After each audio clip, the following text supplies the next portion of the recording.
Hello everyone, in this video I will teach you how you can change the language in Gemini AI on our Android devices. So yeah, let's start the video.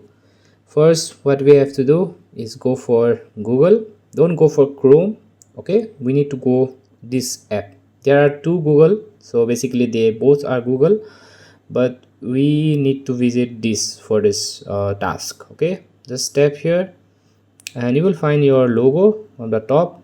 Tap your logo and then you will find this settings here. Tap your settings, then you will find this Gemini option. Tap here and you will find this language. Tap here.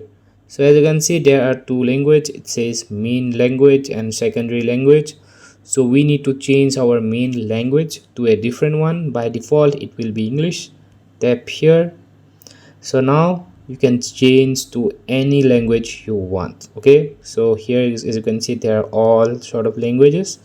If you want to change it, just tap the language, restart Gemini, and yeah, that's how the language changes. Okay, so I hope this video was helpful. Thanks for watching and have a great day.